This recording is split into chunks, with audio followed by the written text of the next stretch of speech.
So thank you very much for the kind introduction. Thank you also for coming to the lecture. I know late in the evening, listening to someone talking about a topic which may not be 100% what you do in your daily life is difficult.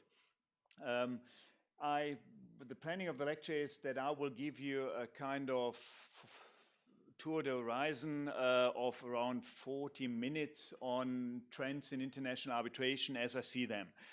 Most of the time I will just shortly touch the topic, and I'm happy to discuss any topic in greater detail later on. So whenever you have questions, save them until the end. Whatever topic you're interested in, I'm happy to discuss. On some of the topics I will go in a little bit more detail, giving you some cases to explain why I think there's a certain trend. But some of the other topics are, as I said, just general ideas, and they are primarily there for the subsequent discussion. After a short introduction, I will start off with the harmonization of the legal framework, the basic principles underlying the frameworks, but show you that there is, despite this harmonization, there is no harmony. You have different approaches by courts to nearly identical wording of provisions. Then I will deal with increasing concept of arbitrability, the increasing scope of disputes which can go to arbitration, increasing transparency, discuss a little bit diversification and judicialization, where I will discuss that you have arbitrations which are at the lower end, arbitration at the higher end, where you will have arbitrations which very much look like court proceedings, where we even discuss revision of arbitral awards, and you have arbitration which look very much like the traditional way of very informal justice. Then I will address shortly the cost concerns you have in arbitration, which have resulted in a number of developments in institutional arbitration, but also in by other institutions which have tried to address concerns of costs by users. I will shortly discuss the commercialization of arbitration, the development that you have more and more specialized arbitration firms on the one hand, but primarily the advent of third-party funder in these major arbitrations and which problem arise out of that. And last but not least, I will give you some conclusions where I see arbitration may develop and what is the direction arbitration will develop. Again, I had at my starting slide, it's from a German perspective, so I'm strongly influenced by what is happening in Germany, but I also try to have a look at the international perspective a little bit. So I may tell you something which is completely different from your own experience, and that is the interesting part for me. If you come later on and say in the discussion that's completely different in Russia, I've learned a lot from that lecture, and that's one of the reasons why I enjoy these lectures in a completely different environment. What I tell you is something from a German, Western European perspective.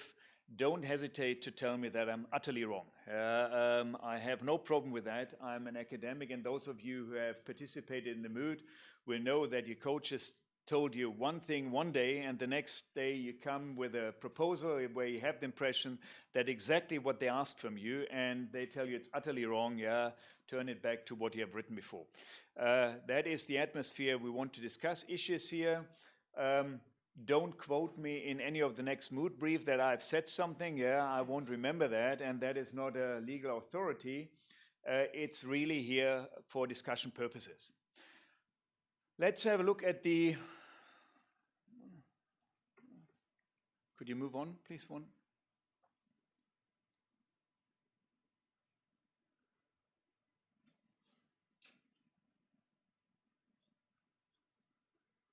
It's working.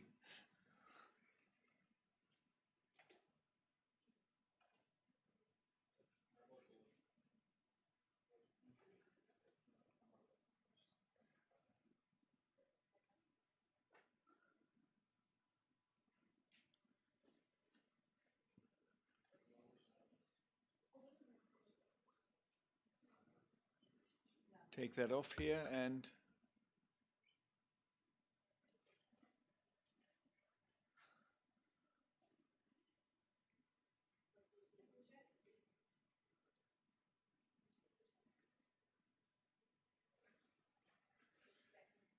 No problem.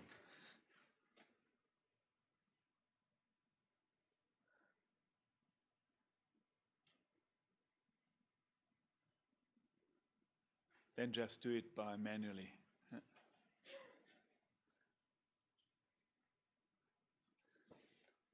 Okay, let's talk about the harmonization of the legal framework. Most of you will have worked during your either arbitration lectures, practice, or during the mood with the New York Convention. But for the harmonization of the legal framework, as important as the New York Convention is the ancestral model law. And you have by now approximately 80 states which have more or less based their arbitration law on the model law with some amendments, but the basic idea is the same. And the model law is based on a number of general principles, which are the same in Germany and as they are in Russia, as they are in Egypt. So you have a considerable harmonization as far as principles, underlying principles are concerned, but we'll discuss that in a moment. Despite this harmonization of principles, there is still a considerable difference in how these principles are applied in practice. No, it goes too fast. When you look at the basic principles, what are the basic principles? The main principle is party autonomy. And you will have that, and I've put that, again, as I said, from the German perspective, ancestral model law, and the way we have put it into the German law. You have complete freedom in composition of the arbitral tribunal.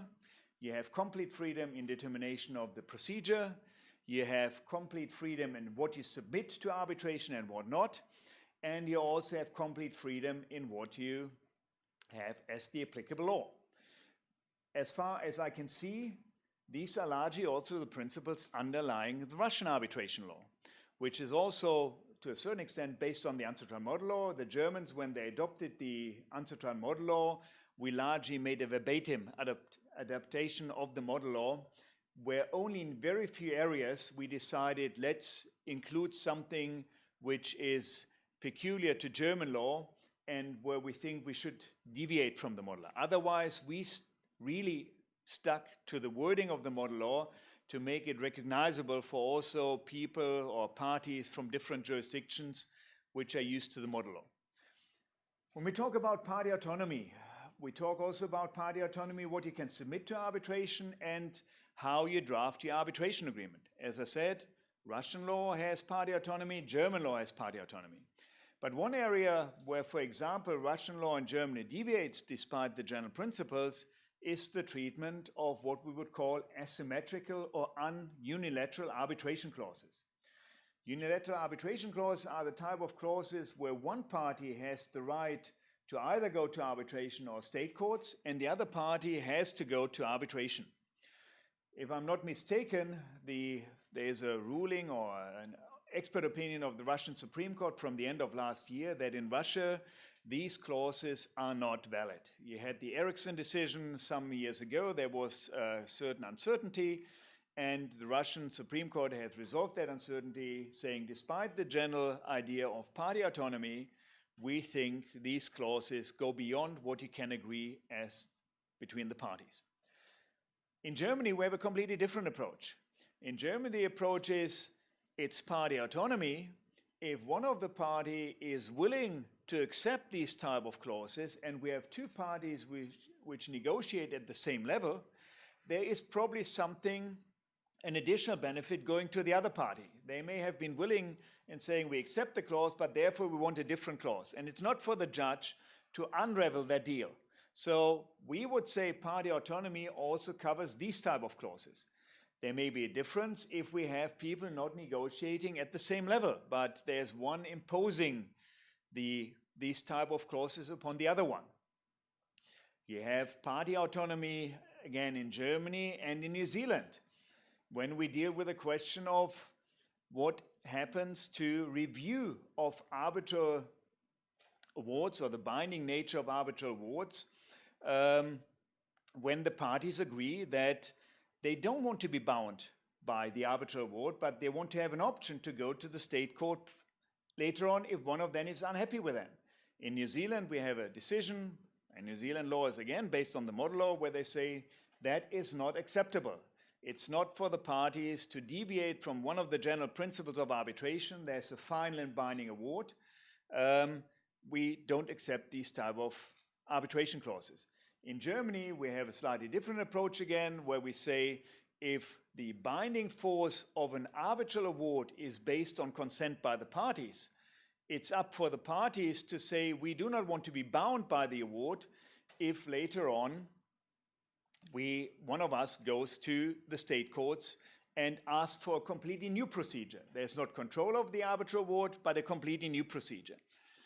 So again, two basic, same principle, two different results. The next principle which you have in all these modern arbitration laws is the guarantee of a fair trial. And we discussed that in some greater detail in a minute. But the guarantee of a fair trial is just equal treatment of the parties and right to be heard. Again, you have equal treatment of the parties. What does that mean? If you take, for example, the French approach to multi-party arbitration, equal treatment of the parties means the parties must have really equal influence on the composition of the arbitral tribunal. The famous or infamous Siemens-Statco case. That means if you have two parties on one side and one party on the other side, if the two parties cannot agree on the arbitrator, then you cannot agree as the parties that they can be forced to agree on an arbitrator, but then the whole tribunal will be appointed by an institution. Again, you have other jurisdictions like, for example, Austria, where if the parties agree that the three parties or the two parties on the one side have to agree on an arbitrator, there will be no intervention by any institution whatsoever, but they have to appoint one arbitrator. So party autonomy prevails over completely equal treatment. Right to be heard. What is required under right to be heard? Again, one of the areas where you have a lot of controversy. There is agreement that there is a right to be heard, but what you have to do as a tribunal is one of the difficult problems in international arbitration. And most of you who deal with international arbitration will have heard about the due process paranoia, that arbitrators are very reluctant, based on their own experience from their own legal system, to exclude certain evidence which have been submitted late, which may not be acceptable under their own system, just for the being afraid that this would conflict with the right to be heard in one of the jurisdictions where either party comes from or where the award has to be enforced. And then there's another principle of limited judicial intervention.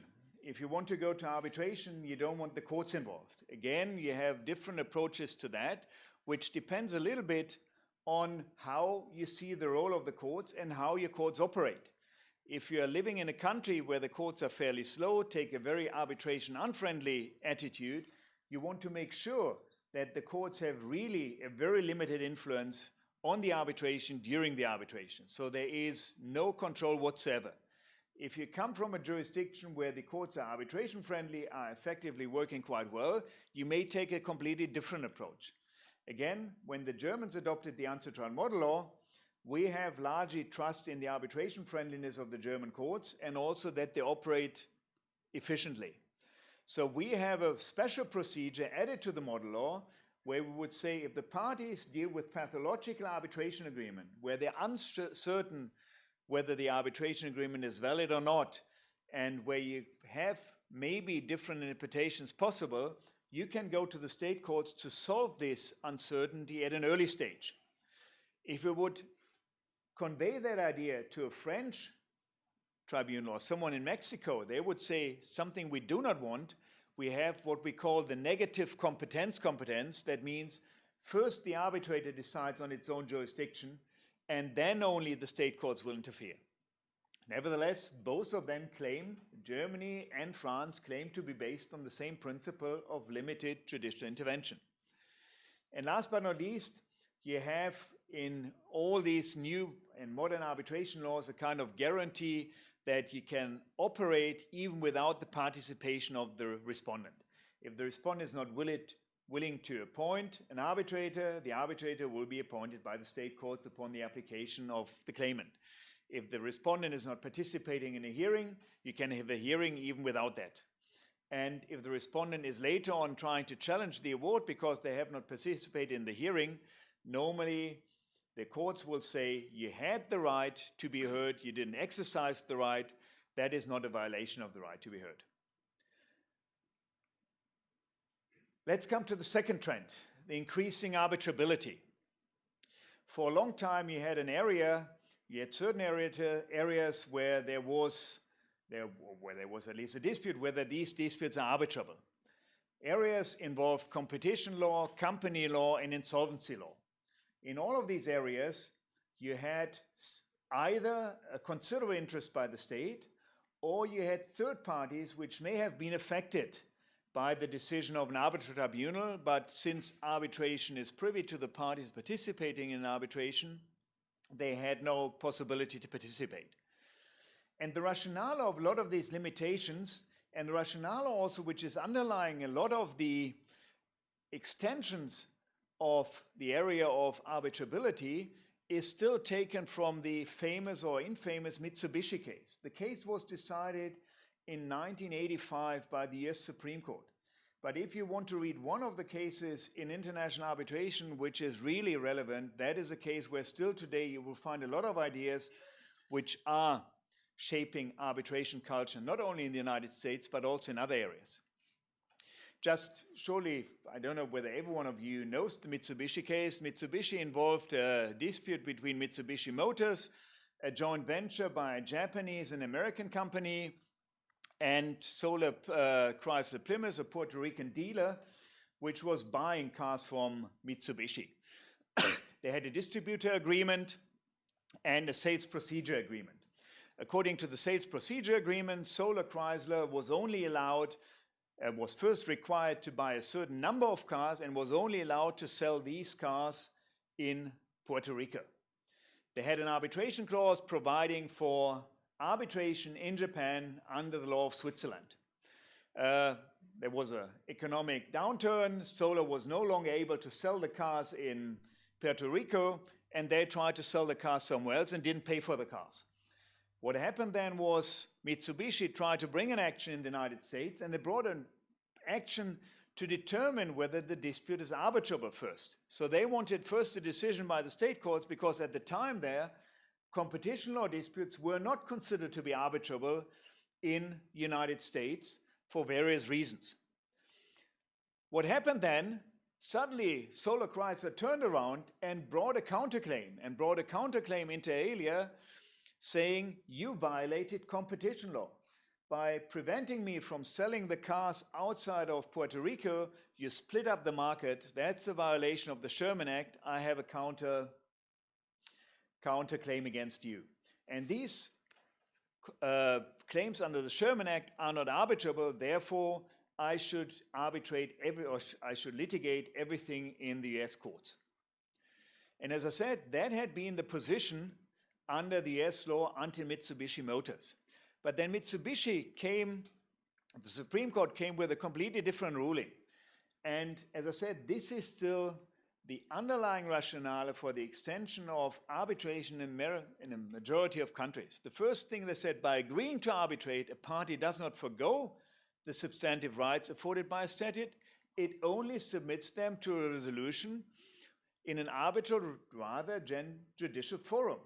So putting arbitration and dispute resolution in the state court on the same level, saying not that arbitration is the poor relative of dispute resolution by the state court, but it's really equally. And you will find that in a number of laws where they have, either in legislative materials or somewhere else, stated arbitration is a dispute resolution mechanism which is completely equal to that by the state courts. And then they went on and said, there's no reason to assume that you will not provide with effective protection by arbitration. If we have arbitration regulated in a certain way with the minimum requirements of due process being kept, arbitration will provide you with effective means of protection. And if it doesn't, we still have the opportunity to look at it again at the enforcement or annulment stage. So with this in mind, you can immediately understand why now more jurisdictions allow parties to go to arbitration instead of going to state courts, because effective protection is there. Unless there are really third parties involved, there's an equal protection. There's no need to keep the parties in the state courts if they have agreed to go outside of the state courts. However, in recent years, you have what we call private enforcement of competition law. That has been a particularity of US system, but you now have it also in Europe. Private enforcement means you have several members of a cartel which enter into contracts with their customers. And when you enter into the contract, you have the impression, I get a fair price. You do not know that your seller is member of a cartel and charges you a premium on the normal price they would charge you when there would be proper competition. So there's a customer who pays too much. And then this customer is selling to its own customers, again, at a higher price. In the US, it was usually the customers who enforced competition law. The US system relies much more on private initiative than we used to do in Europe. The problem, however, is if you are a customer, how can you prove that your seller or your supplier has been member of a cartel? How can you prove that they had increased price due to the cartel? That involves a number of very difficult questions. And very often, and let's take an example of a recent cartel. For example, we had a cartel on trucks. They were charging you $100,000 for a truck instead of $80,000 or $90,000. So you had a loss of $10,000. But who brings an action for a loss of $10,000 if you have to pay $500,000 for an expert to prove that you have a loss of $10,000? And what, even if we go a step further, what happens if your customer says, no, you have no damage because you charged me the additional $10,000. I'm the one who has damage. So there's a problem there that a lot of these cases, in theory, you can bring them in arbitration. In practice, it may be difficult because it makes economically no sense. And in the European Union, we have, since the beginning of 2000s, we have now a provision which says, as someone who has been negatively affected by a cartel, you can bring damage claims. But that is, as I said, very often just a right which is on the paper, because economically it doesn't make sense. However, due to the new approach of the European Union, you can now wait until the European Commission has really proven that there's a cartel, and then you can rely on the findings of the European Commission and can bring an action in arbitration or somewhere else just for the damage claim. But again, proving your damages is very difficult. And we had recently a case by the European Court of Justice where we had one of these cartels, where you had Axo CDC versus Axo Nobel. And in these cases, you had someone claiming that the arbitration agreement is invalid because it prevents CDC from bringing an action against Axo Nobel, having one action from all customers against one member of the cartel. And one of the arguments was, again, the arbitration agreement is invalid because it effectively prevents us from doing that. But also the European Court of Justice, though they did not deal with the arbitration agreement, they did only deal with jurisdiction agreement, they came to the conclusion these agreements remain valid. So again, we have an approach here where they say procedural law trumps in this area substantive law. However, to deal with that action, they came to the conclusion the parties in that case, in the Axo Nobel case, when they entered into the supply agreement by which they bought the goods, they never had arbitration in mind because they were thinking they were entering into an ordinary supply agreement But they didn't have in mind that they were cheated, that they had to pay a price which was too high. That is one of the areas where we will see in the future a number, in my view, considerable discussion. You have cases like the decision by the UK Supreme Court in premium NAFTA, where they said even if there's a forgery involved, even if there's fraud involved, that can go to arbitration. But you have the Advocate General in the European Court of Justice who said these cases may be arbitrable, but when the parties entered into the arbitration agreement, they never wanted to submit these cases to arbitration. So they're arguing on a slightly different level, not question of arbitrability, but scope of the arbitration agreement.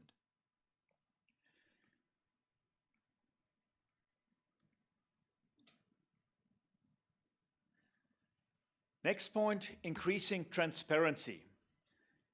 One of the big advantages of arbitration is confidentiality.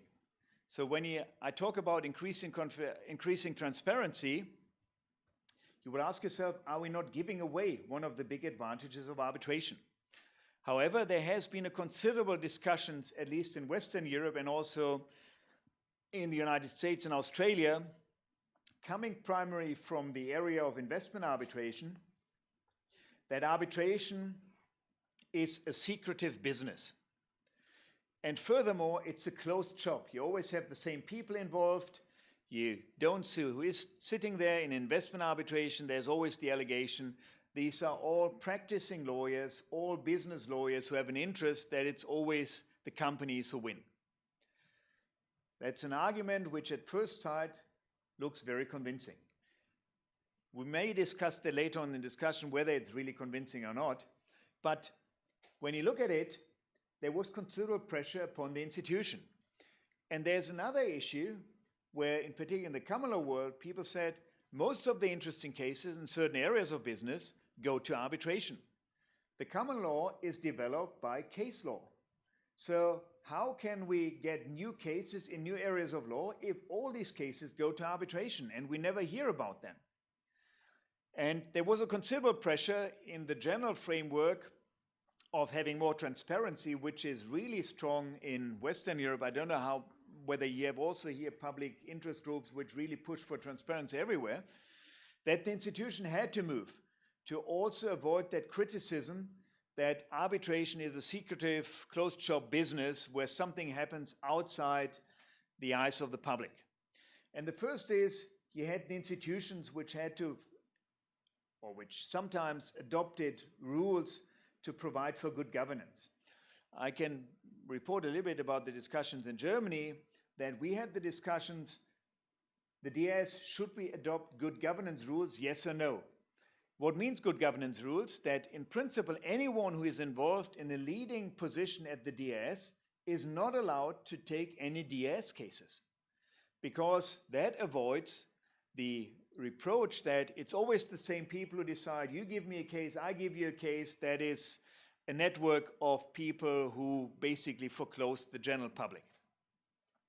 And there was a big discussion, because can you really prevent people getting engaged in the institutions where you rely on the expertise and thereby cut out a considerable number of the best arbitrators? Because the institutions for a long time, they selected the people with considerable experience to look at their rules, have revisions, being presidents, figureheads, whatever. In the end, we had a compromise at the DS that we said, okay, those people who are either in the acting board of directors, the three people which are representing the DS outside, they are not allowed to sit as arbitrators in DS cases, even if the two parties are willing to appoint them, knowing that they are members of the DS. And also the people which are in the appointing committee, because we wanted to avoid any appearance that the appointing committee appoints me, therefore I appoint one of the members of the appointing committee. So these people, these 8 people, are not allowed to take any DS arbitration, even if the parties agree on that. However, all the other members of the board of directors, the non-acting ones, they are allowed to accept DS arbitrations, but only if appointed by both parties, with the consent of both parties. If only one party wants to appoint them, it's not possible. That was the good governance principle. You have other institutions where the presidents work for free. Can you really foreclose them from being appointed as arbitrators? Would they then work for free? You may have a completely different legal environment where that is acceptable. So that is just something I can report from the German perspective, but I know that there are other institutions which are very respectable where they opted against that or didn't consider that to be a concern. There's another concern which is at least, again, driven primarily by Western Europeans, Northern Americans, concerning the arbitrators. We want to have more transparency in arbitration. We want to have more information about the arbitrators. You have the LCA who reacted to that by publishing challenge decisions. We want more information why arbitrators can be challenged. And when you look at the LCA rules or the LCA publications, you will be surprised for what reasons challenge have been brought against arbitrators. There's actually one challenge brought under the LCA rules, not successful, because the two arbitrators have been sitting jointly in a tribunal at the Bismuth. Yeah? And that is something which is largely ridiculous, but when you have looking at parties which want to derail arbitration, which want to create additional costs, they don't care. It's public knowledge.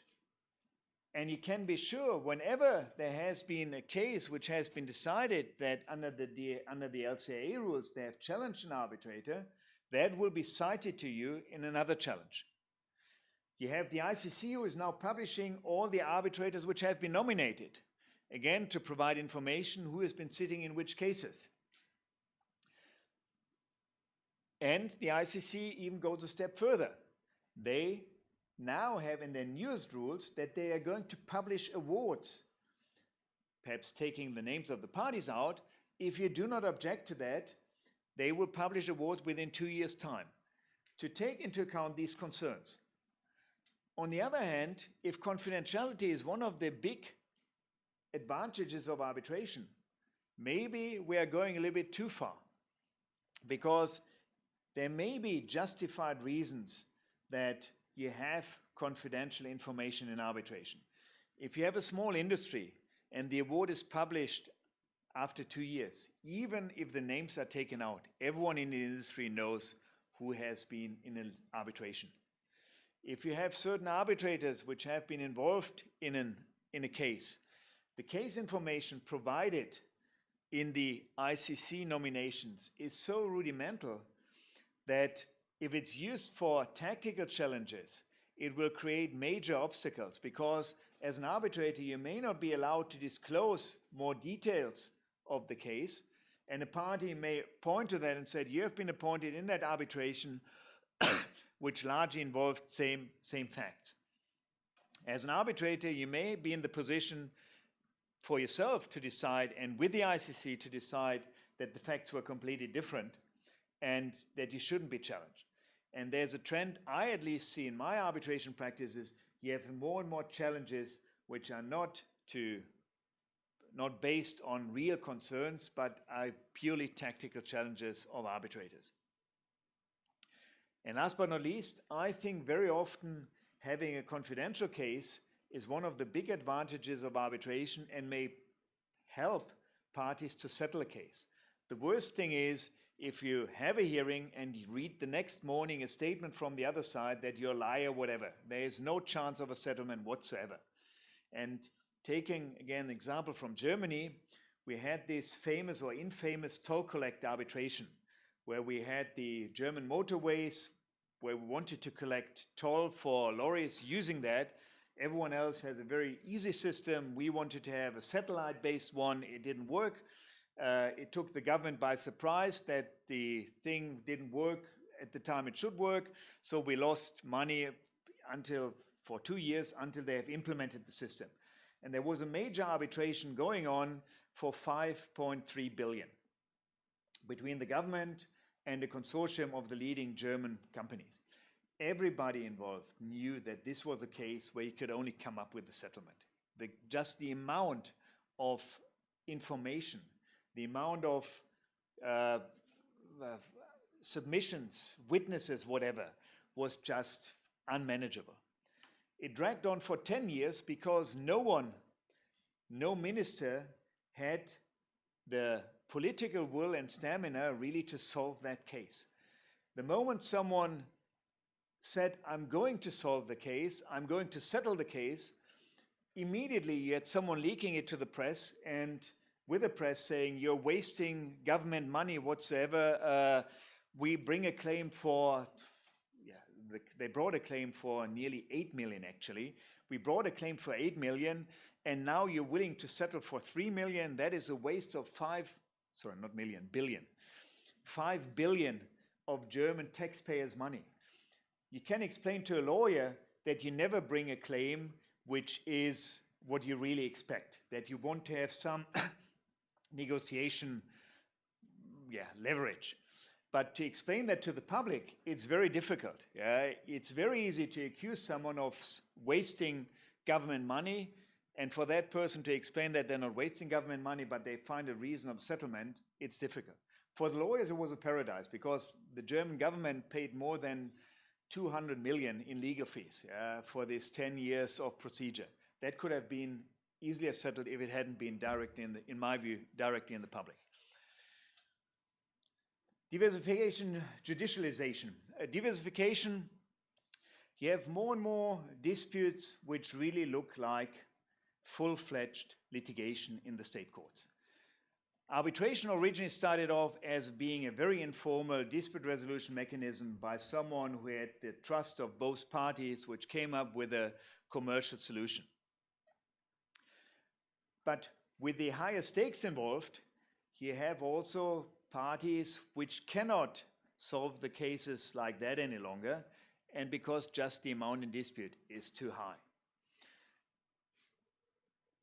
What happens is you have more and more companies which I would call dispute-wise. Dispute-wise companies are companies which are very often involved in these international litigation arbitration disputes, and one of them is Siemens. And Siemens has, had already in 2007 published a circular, which was an internal circular for its department of litigation department and trading departments, where they said, yes, we believe in arbitration, but we believe in the whole spectrum of dispute resolution. There are cases which should never go to arbitration, and if you would ask me from my experience, I would say 50% of the cases should never have ended up in front of me as an arbitrator, but they should have solved it earlier. And these dispute-wise companies, they try now to use the whole spectrum of dispute resolution mechanisms. And we have seen more and more in practice these type of multi-tier or escalation clauses, where they start off with negotiation, they start then go on to mediation, perhaps expert determination, and only as the last resort arbitration.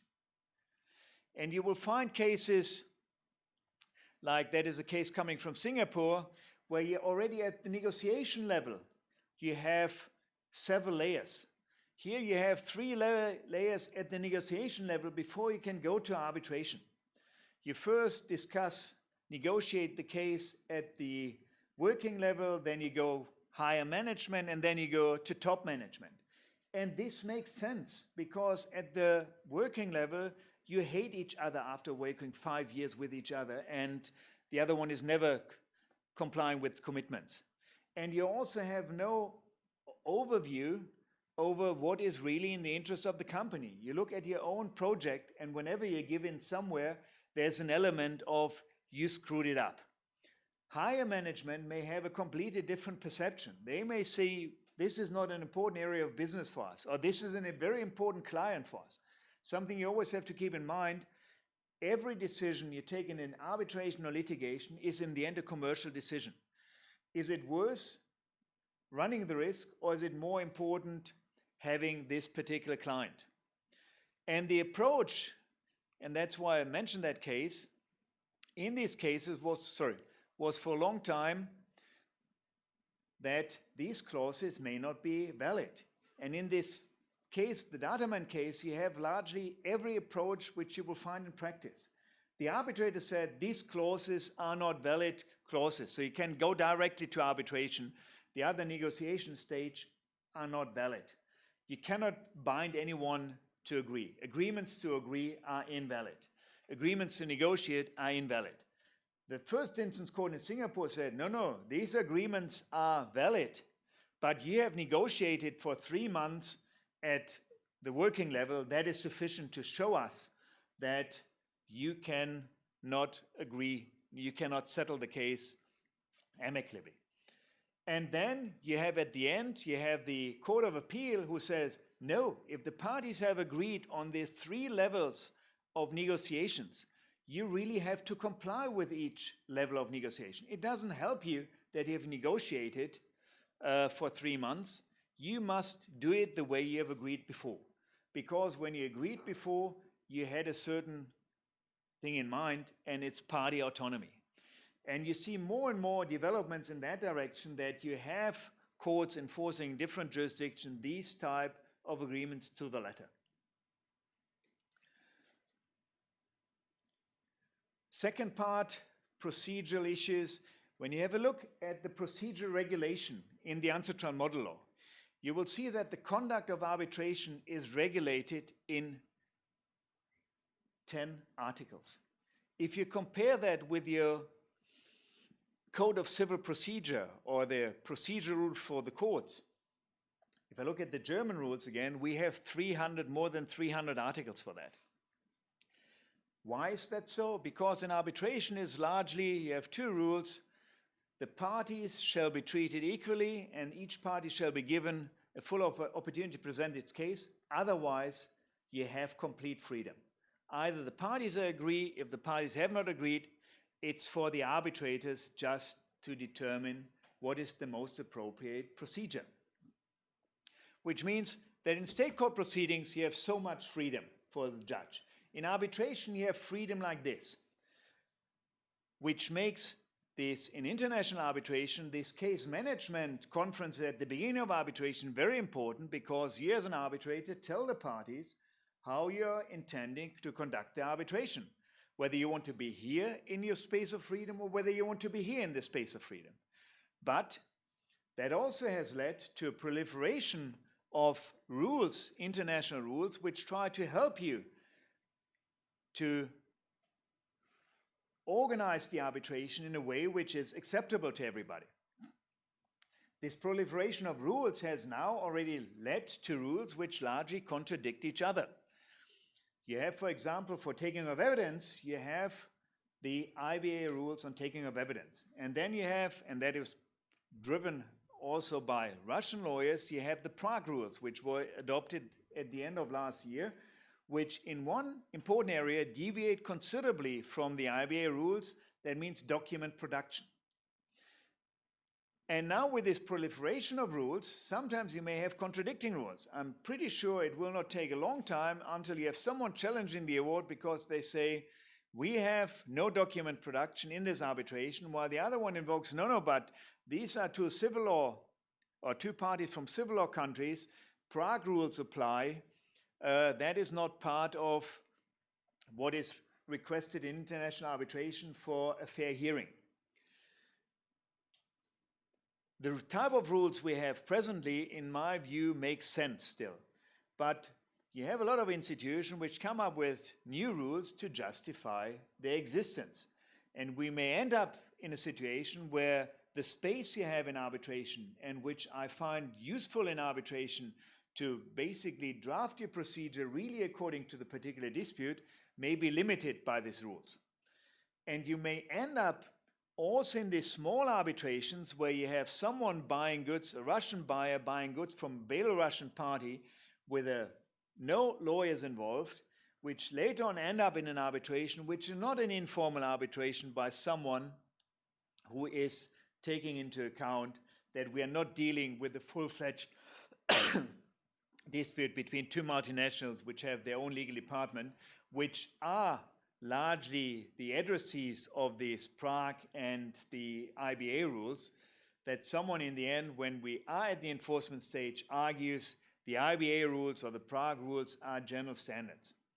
For me, arbitration is still, you have horses for courses. You have the small cases which should be treated in an appropriate way, informally often, and you have the larger cases where you need the full procedure.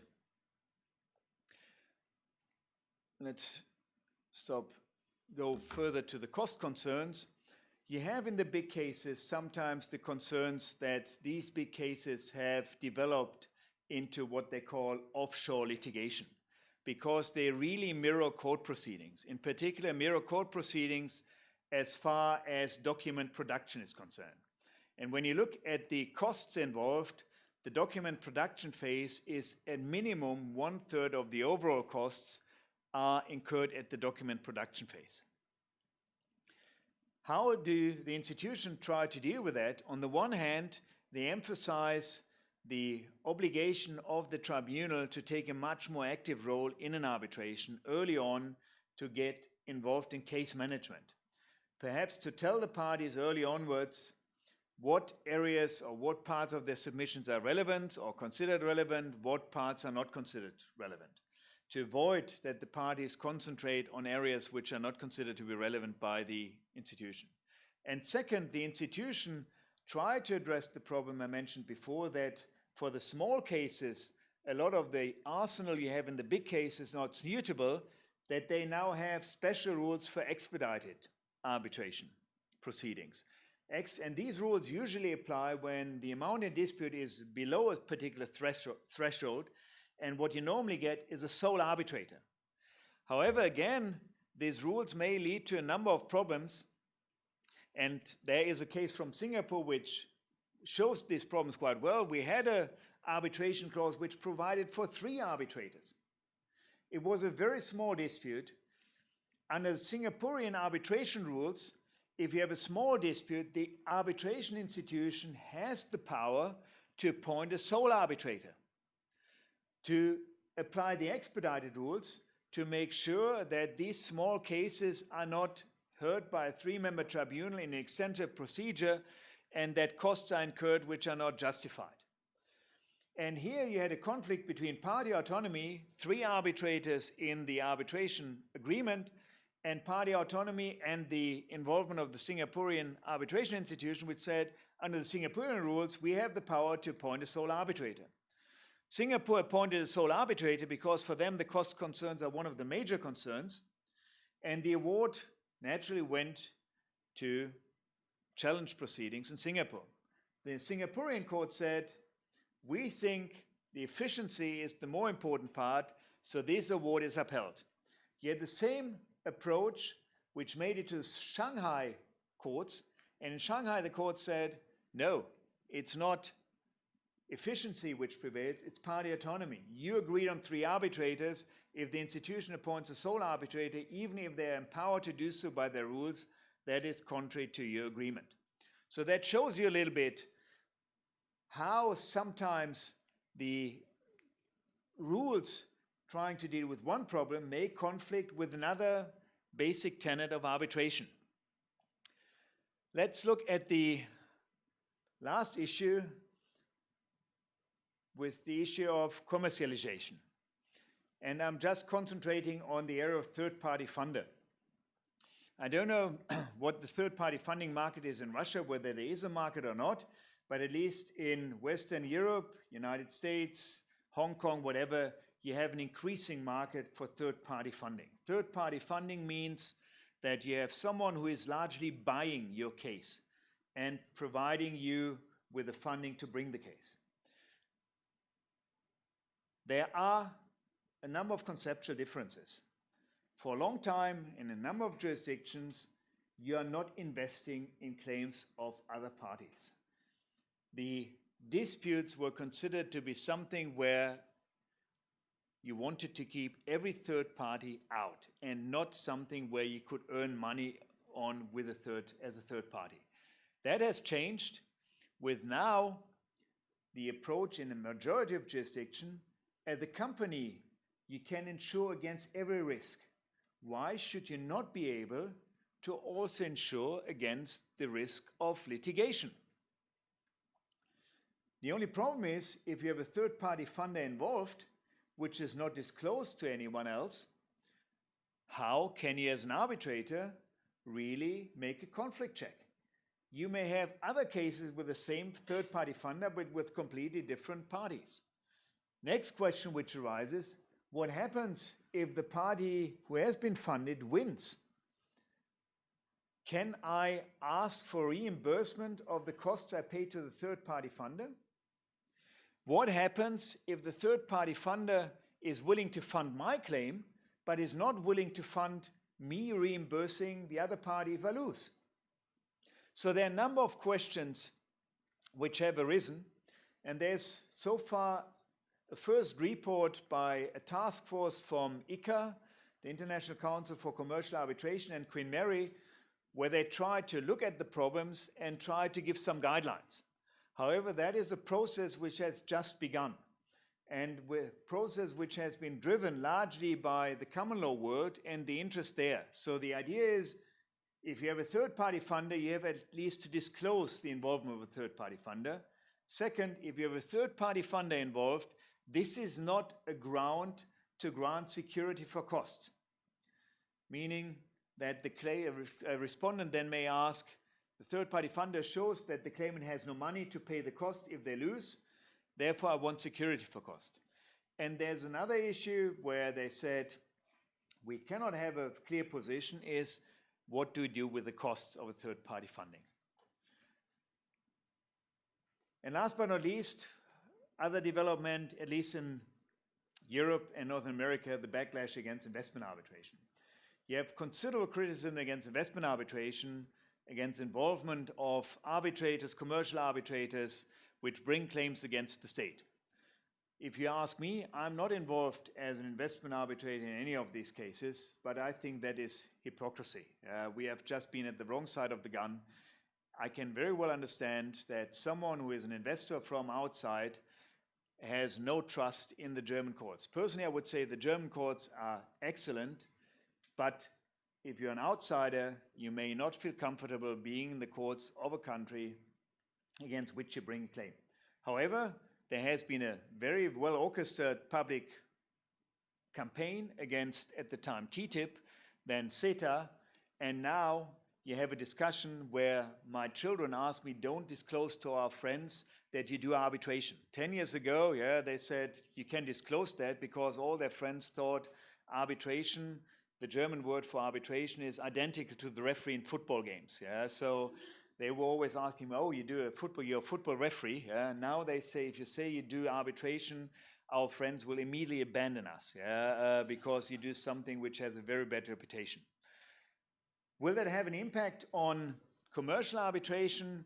I think they have now realized with some of the cases that investment arbitration may not be as bad as it was presented at the time we had the TTIP discussion, but I'm still a little bit worried that some of the concerns raised in the public discussion there will also affect in commercial arbitration. If someone is running a big campaign because they have lost a major award and said that has been unfair, whatever, the arbitrators have been appointed in a secret procedure, in the press it's often difficult to discuss these things in greater detail because it's easier to present a scandal than really to provide the real information. But my outlook for arbitration is largely it will be a positive development overall because there are a number of cases where the local system, the state court system, has reached its limits. Some of the cases you are flooded with materials, you need so much expertise that it's very difficult to provide these type of expertise in a state court system which has to deal with run-of-the-mill cases for ordinary citizens and not these high-profile, very sophisticated, very problematic cases which even in state court proceedings would take up to 10 years to deal with these cases. So in the long run, I think there will be always a place, even in the world, even in the countries which are critical general towards arbitration, for at least commercial arbitration. And I think that the areas where you will have, where arbitration will be possible, will increase because some of the concerns which have been raised are diminishing in so many countries that in the end you are pushed to a certain development. We had that, for example, in Poland. Poland, some of you may have followed the big discussion about the Electrum arbitration, Vivendi Electrum arbitration. Poland was one of the few countries where insolvency arbitrations were completely excluded. They changed the law after that one case due to a major discussion, international discussion, and now also in Poland, arbitration is at least to limited extent possible in insolvency cases. Probably I could go on for hours, yeah, but at least to give you a chance to ask some questions, and from your Russian background to ask or tell me what is utterly wrong in my perception of arbitration, I stop here. Thank you very much for your attention.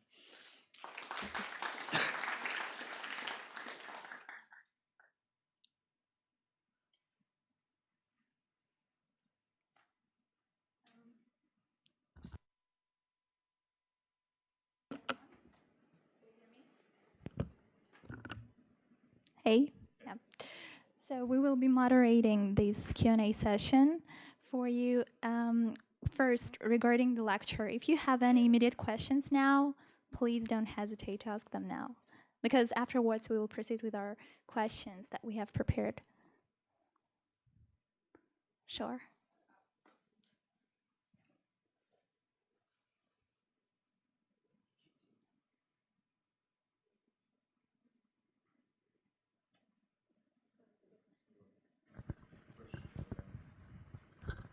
Professor Krell, good evening. Thank you very much for such an enlightening conversation. I have a question which relates not completely to the topics that you have raised in your lecture, but it's more, let's say, for discussional purposes. I have heard the news that in Frankfurt recently there has been a launch of a special chamber of the court, which will hear the cases in English and which will allow the parties to appoint judges, or that will have on its docket the judges who will be specialized in various legal systems, not only trained in German law, and also in some other jurisdictions around the world. We can see the examples of such international commercial courts like the one in Singapore, the recently launched court in the Netherlands. Do you think these international commercial courts represent a kind of threat towards international commercial arbitration? And if yes, is this threat real? Will arbitration be able to somehow address these potential challenges that are raised by the appearance of these international commercial courts? Thank you very much.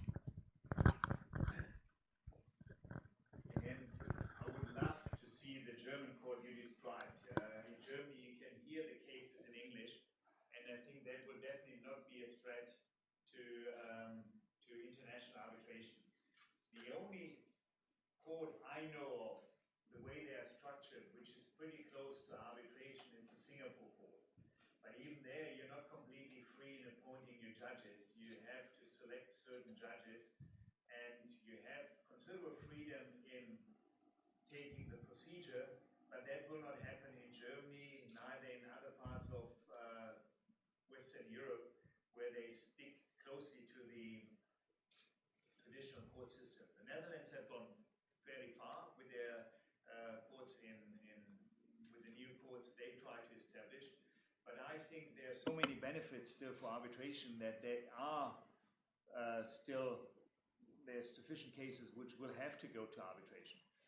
Nevertheless, I think that is a very good development. Yeah, as I said, for me, there are horses for courses, and there may be cases which you can bring in an international court, and the larger the variety of potential dispute resolution forums is from which you can choose as the party, the better. If you cannot convince your board of directors to go to arbitration because there must be something publicly accountable, these courts are a very good alternative. And if you have them in Singapore and you have them in Germany, as I said, I'm always in favor of giving the parties choices.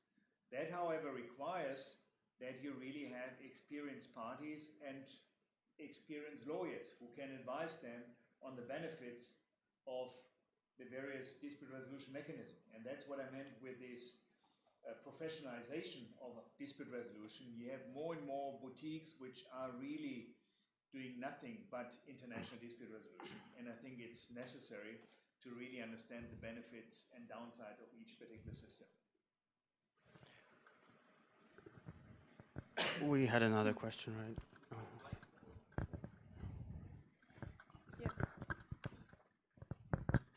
Yeah, thank you very much. My name is Sergey. I'm from Russian dispute resolution law firm. The question is, can you give a few comments on German court's attitude to the minimum content requirements to the arbitration clause? We are aware of some cases where it was stated that arbitration Hamburg is normal arbitration clause, but maybe you can give some more examples, because we have such an issue before Russian Supreme Court to be decided in the end of May. And this issue is quite crucial for our system.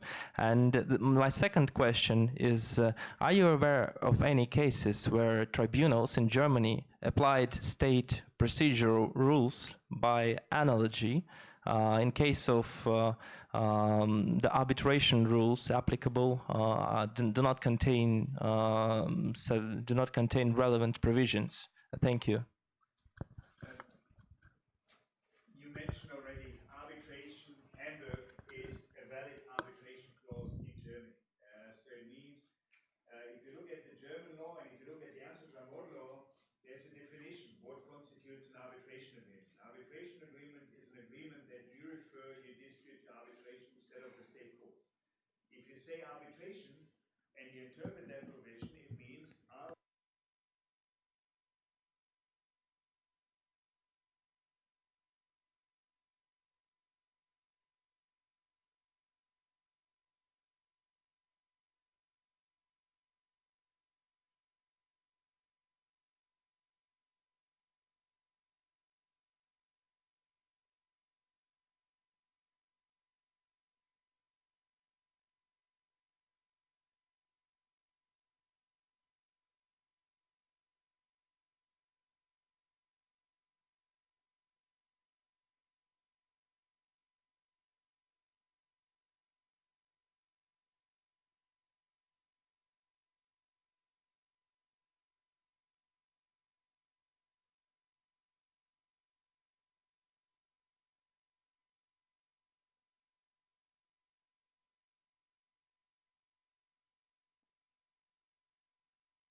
sorry.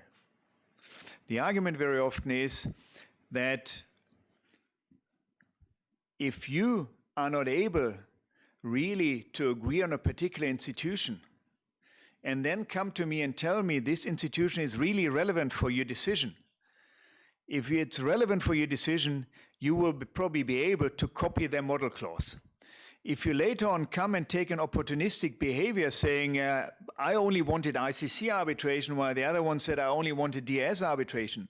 For me, the mere fact that you have a pathological arbitration clause already shows me that at least the details of the clause may not be really important for you. What was important, you wanted to get out of the state court system. So I think the German courts would today, at least the courts dealing regularly with arbitration, would, in my view today, decide most of the cases in favor of arbitration. What is more problematic is if you deviate from some of the hallmarks of arbitration. There has been a case where they appointed a tribunal of 5 members, and the rule provided that in each party had to appoint 2 arbitrators, and one of the arbitrators was supposed to come from their board of directors. That is a violation of the principle that no one can be judged in its own cause. And there the German Supreme Court said, this is beyond what the parties can agree. This arbitration agreement is invalid. Second point was, am I aware of any of the German decisions which said that, or where the tribunal has adopted rules of procedure from state court proceedings. As I said, I presented you the model law provision on rules of procedure. And under the German law, we have adopted that really identically. That means the tribunal is completely free what they want to do. If they want to adopt court-like proceedings, they can do so. And sometimes you have parties which say, we want arbitration according to the rules of the first 3 books of the Code of Civil Procedure. Then you're bound by that by an agreement by the parties. But otherwise, the courts would normally say, you have complete freedom. If you want to do that, fine. If you haven't done that, also fine. If the parties want a particular procedure, they should agree upon that.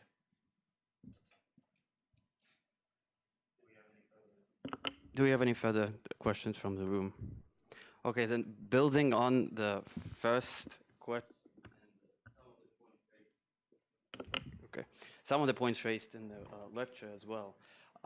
We often, and most of the time actually, I think about arbitration as a competitor to state courts and vice versa, but could it also be the case that a modern trend is kind of a convergence between these systems? And I think we can see from the developments in the competition law sphere particularly that arbitrators are also now perceived as defenders of the public interest. As in, the United States Supreme Court allowed arbitrability of antitrust disputes because it trusted arbitrators to apply, arbitrators seated in Japan to apply US antitrust law. On the other hand, German courts, like in arbitrability 2 decisions, thought that arbitrators may not apply certain publicly relevant rules, not in arbitrability 2, but the distributors, I think, thought they would not apply certain mandatory rules.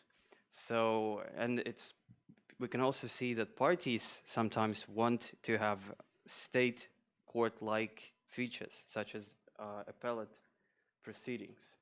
So maybe if these 2 systems are actually converging, and this could also be one of the reasons why states would allow greater arbitrability and put more trust into this system if it becomes more like state courts. To be honest, I would not really be happy if there would be a complete convergence between arbitration and state court proceedings. I think the flexibility we have under the law, at least for the smaller cases, is crucial. And I completely understand and I agree with you that arbitration is perceived in more and more jurisdictions as being on the equal level. And nevertheless, I would not say that we should have a convergence. I would say arbitration is based on a completely different idea. If you look at the state court system, there is someone imposed upon you who decides your disputes. That is a decision by the sovereign. Therefore, you must give the party also an opportunity to appeal against that because they never selected that party. Arbitration is based on party autonomy, which means that if it's based on party autonomy, and if you are allowed to select the arbitrator, and then if you have not opted for a second instance, whatever, that is your decision. And I'm a strong believer in party autonomy. Yeah, if you make a decision, you have to stand by it. And due to that completely different background you have between arbitration and state court proceedings, which I think is very often overlooked, I would say they should stay separate and you should offer the parties the opportunity to select between the 2, with the understanding that both of them can provide equally justice. It's not the poorer sister or the poorer brother, arbitration, not the poorer brother or relative of the other one. Talking about the German decision, I think that decision is utterly wrong.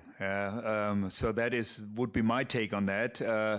There was a decision where he's referring to where the German courts adopted exactly the opposite approach to the Mitsubishi case on a commercial agent. Under European law, we have a decision by the European Court of Justice that someone always turns off, that all, whenever you have a claim concerning the compensation of a sole agent after termination of his agency agreement, that is public policy rules.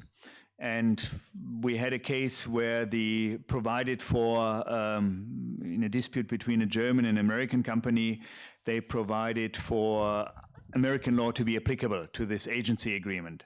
And instead of taking the approach of the Mitsubishi case, where the American Supreme Court said, let's have a look what the arbitrators do. If they get it wrong, we can still have a second look at the case. The German court said, we don't trust the arbitrators. We don't think that they will apply the German rules of public policy. Therefore, we consider the arbitration agreement to be non-enforceable, and we hear the case directly.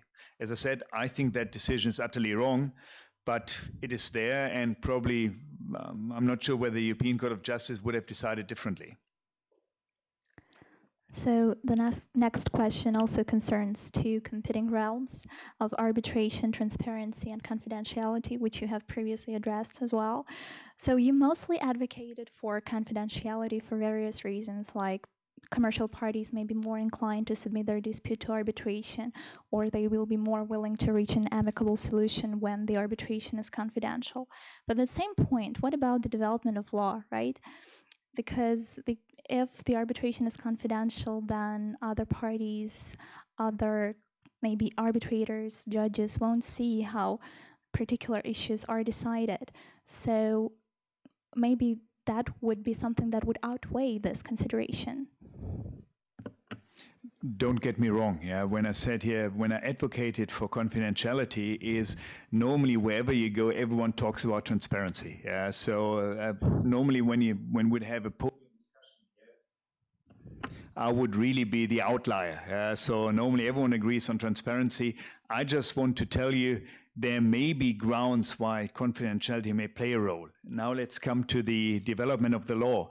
I think the institution, arbitration institution, they want to develop a market. And they also have if they want to develop the market, they should make sure that the law develops. So I think there is a kind of genuine interest of the arbitration institution of making these very interesting cases available. We had the big discussion in Germany that there are hardly any cases in M&A transactions which go to state court proceedings, and whenever you have a new head of the Supreme Court and in inauguration, it's always a mentioning all these M&A disputes go to arbitration, we have to look at them, they are taking away our biggest cases. So as the result of that, the looked at their cases over the last 20 years and tried to identify in their materials the really interesting cases on M&A transaction. And they came up, over the 20 years, they came up with 10 really interesting cases and 90 cases at most where there was a legal issue at all which had been decided. Most of the cases were on pure facts.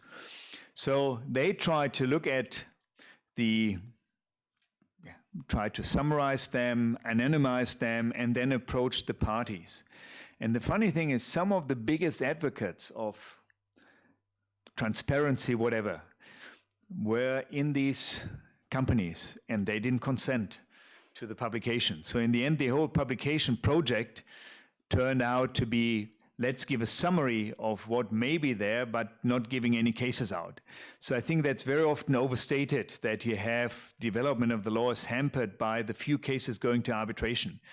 I don't know what the figures are in Russia, but in Germany, you say probably per year we have, the DIS has 170 cases. We have other arbitration institutions. Overall, I would estimate we have not more than, at best, 500 to 800 cases going to arbitration. If you have a look at the entrance cases of the state court proceedings, the commercial court, we talk about 15,000. Yeah. Can you really say that the most interesting cases all go to arbitration?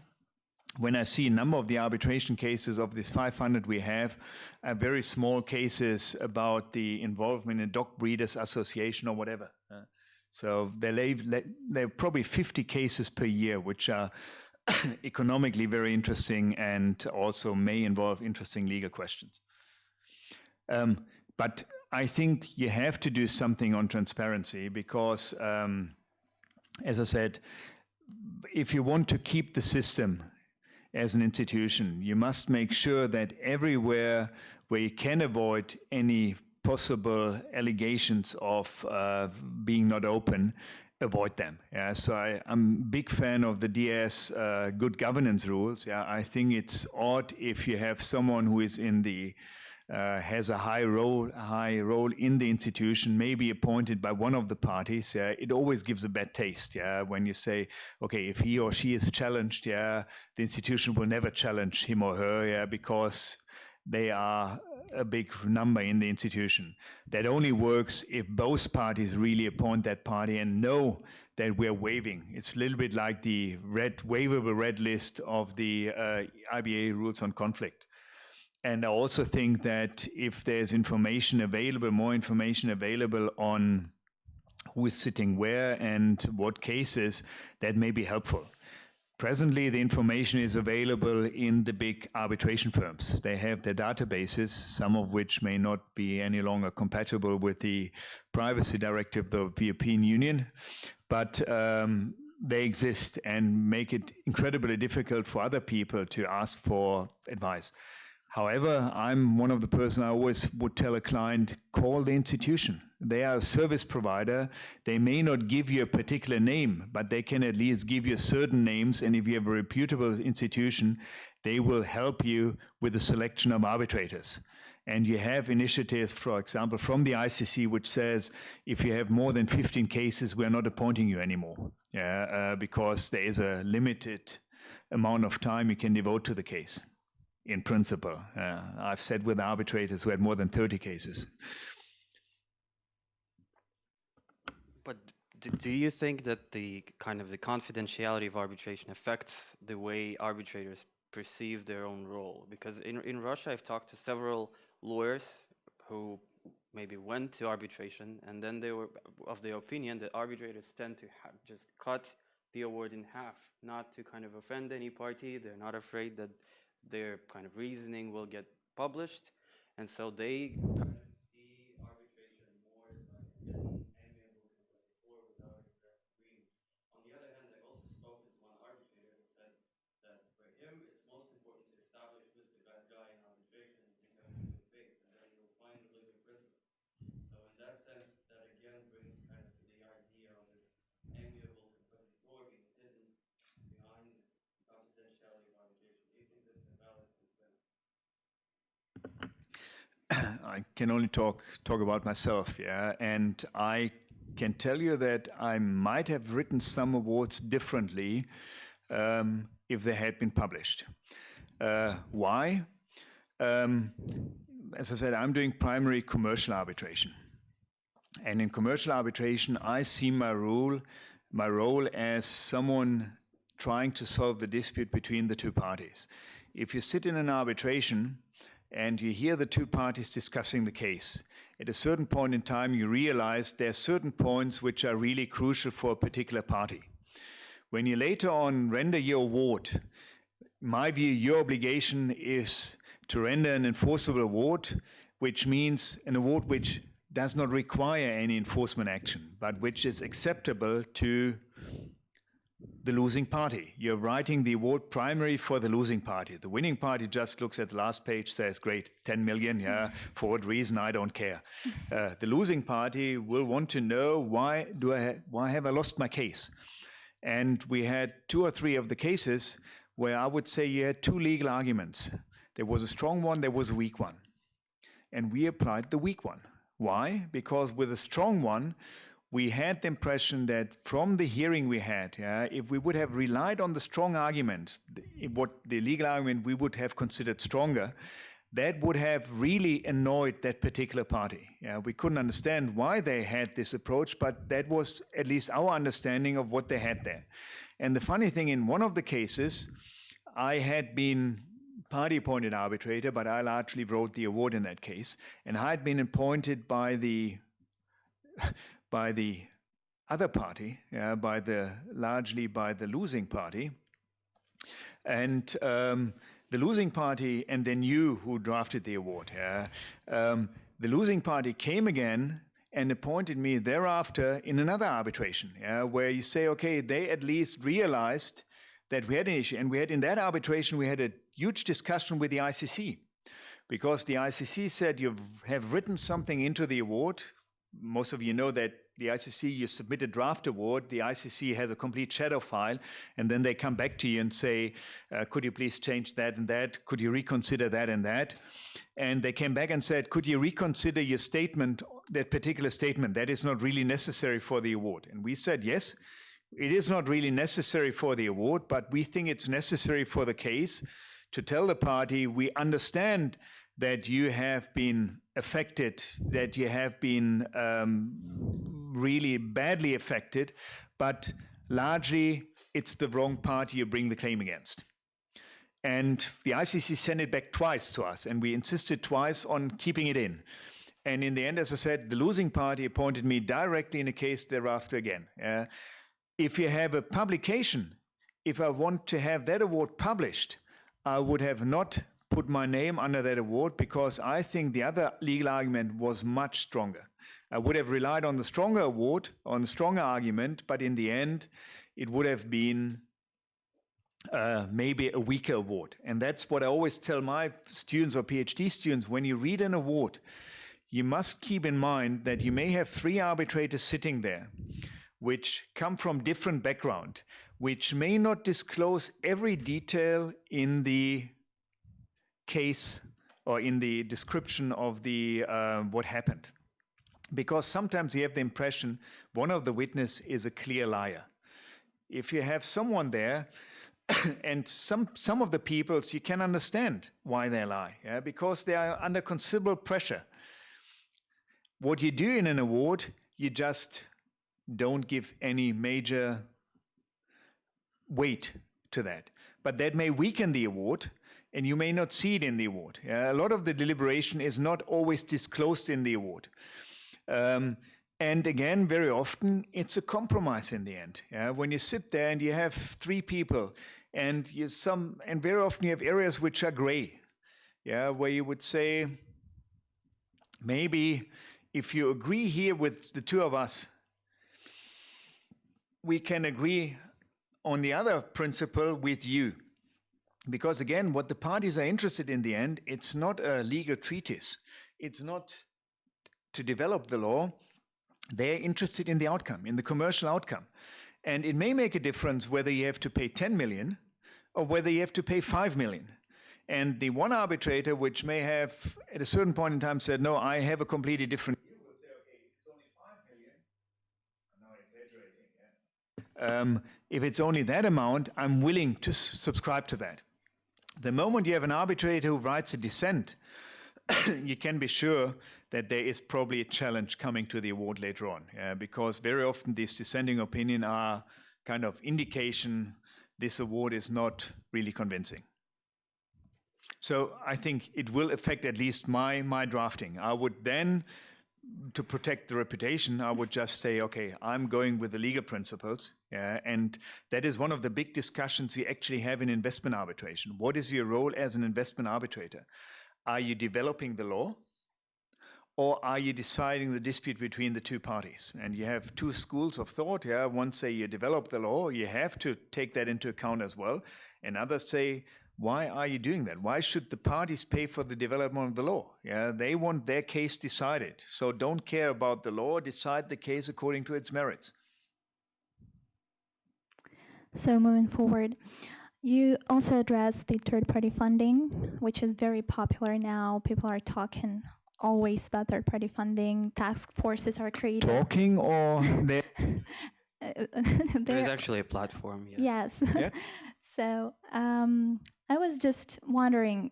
First, you mostly focused on some contentious points which have to be regulated more. But what are advantages and disadvantages of third-party funding? Because some jurisdictions still don't allow for third-party funding. So why yes or no? I'm married to an accountant, and we had a conference on third-party funding. And she attended the conference, and at the end of the conference said, "Your lawyers' conference are really boring. Yeah? Why is anybody talking about third-party funding? What is the real issue there?" Yeah? And she said, "That's what we do all the time. We try to hedge a certain risk." And for me, third-party funding made sense when you could not bring your case otherwise. Otherwise, when you basically had no funds to bring your case, then third-party funder really gives you access to justice. But when you look at it from the commercial side, why should you be able to hedge commercial risk, insurance risk, whatever, but not just decide what you want to do, how you want to deal with your litigation risk? There may be, from a lawyer's perspective, we have a completely different approach, but for a business perspective, this is just one risk like any other risk. And if you have money out there, why should they not be allowed to invest in that? I think there is a benefit for third-party funding, at least in those cases where you would prevent a claimant from otherwise bringing its justified claim. And there is, in particular, for some of the smaller cases, but that is the problem, that third-party funder primarily fund the big cases. But in some of the smaller cases, you have small and medium-sized companies which have a justified claim but cannot bring the claim because they don't have the money. Meaning you deliver certain goods to someone, the other party is not paying, and because they're not paying, you don't have the money to bring your claim. In these cases, I think third-party funding would make sense because it guarantees access to justice. When you have these big arbitrations where you largely deal with your cash flow, whatever, third-party funding at first sight may look slightly different. But when you take a second look at it, when you have an arbitration case and you have a third-party funder looking on the arbitration case, maybe you only get the cases which have some value, where you're not looking with your eyes because there's someone who's involved who has a purely commercial interest, who is not taking the glasses of the parties, but it's for him or her, it's just a commercial interest. If they have the impression there is no benefit in the case, maybe it's kicked out. And maybe the commercial third-party funder also play a role of filtering out the cases which are strong in the eyes of the parties, but not so strong in the eyes of an outsider. So overall, I would be in favor of third-party funding, but would also require third-party funding to be disclosed. I would also have normally not include that in a cost decision unless we have some of the really extraordinary cases, like in the ESSA case, where someone really tried to prevent the other side from bringing their case and basically urging or forcing them to engage a third-party funder. Yes. So I have a question regarding... Wait for the microphone, 1 second.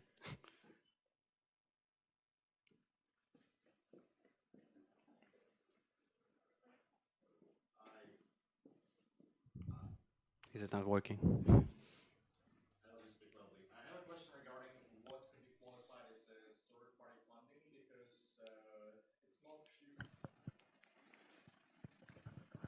Okay. So I have a question regarding what could be qualified as a third-party funding, because I believe it's not only limited to just sponsoring the other party and just giving them pure cash. It's what, for instance, if an outside counsel offers a huge discount on their services, could it also be qualified as third-party funding because it also helps them to save money? at the working group of the ICA and Queen Mary, one of the big issues, what is third-party funding? And you rightly said, is it only a financial incentive? Yeah, you also have some of the people which fund certain litigation for other reasons, social reasons. So, for example, the tobacco litigation, Uruguay tobacco litigation, was funded by charitable organization. Is that third-party funding, or is there financial interest involved? I cannot give you any general definition. I find the definition at the ICA Queen Mary Working Group fairly convincing. However, it leaves out a number of things, for example, the mutual insurance area of shipping, yeah, where you have the indemnity clubs. Is that third-party funding, yes or no? They decided in the end it's not third-party funding, but you have other people who say it's not third-party funding. Okay, thank you. Do we have any other questions from the room based on what we discussed thus far? Okay. Maybe moving on to the arbitration procedure, do you think that the recent kind of digital trends affect arbitration in a positive way, in the sense that online hearings, online questioning of witnesses, I don't know, other matters, also kind of take some advantages of the system, potentially? You cannot see the witness, you cannot, you know, engage with him, see his emotions directly. So do you think that popularity of online arbitration will develop, and is that a good thing? Again, I can only talk from my own experience. You hear a lot of discussion about the influence of legal technology in arbitration. You definitely see the influence in the document filing systems, whatever. Yeah, you see more. You have special software for all the document production requests, but which is extremely expensive. Yeah, and they have been implemented by some of the bigger companies, which give them an additional advantage on some of the smaller companies. And I would again say there is no general answer to that. Yeah, I personally have heard several witnesses in cases online, because they were witnesses which have been offered for a very narrow question. This narrow question, we wanted to get an impression on the narrow question, but it wouldn't have justified to fly in a witness from Australia or Asia to Frankfurt. At the same hearing, we had 10 other witnesses where we would say, we want to see the witnesses, we want to see their direct reaction, because we had completely opposing witness statements. Yeah, and maybe we even got it wrong when the witnesses were there, yeah? But at least my experience is, if you have the witnesses, if you can engage them in witness conferences where they sit looking at each other's eyes, yeah, you may have really convincing liars, but very often you get an impression, yeah, what was really going on. Yeah? At least that's what we try to tell ourselves. Yeah? But I think, again, like I said, with the various means of dispute resolution, it really depends on the particular case, and I would always use the online hearing facilities instead of not hearing a witness, or instead of postponing a hearing because the witness had a flight problem or had some other problem. Do you think international treaties keep up with the recent trends of arbitration? For instance, the award rendered by an emergency arbitrator, chances are, would not qualify as an enforceable award under the New York Convention. So in this context, maybe the treaties have to be modified, amended in this matter.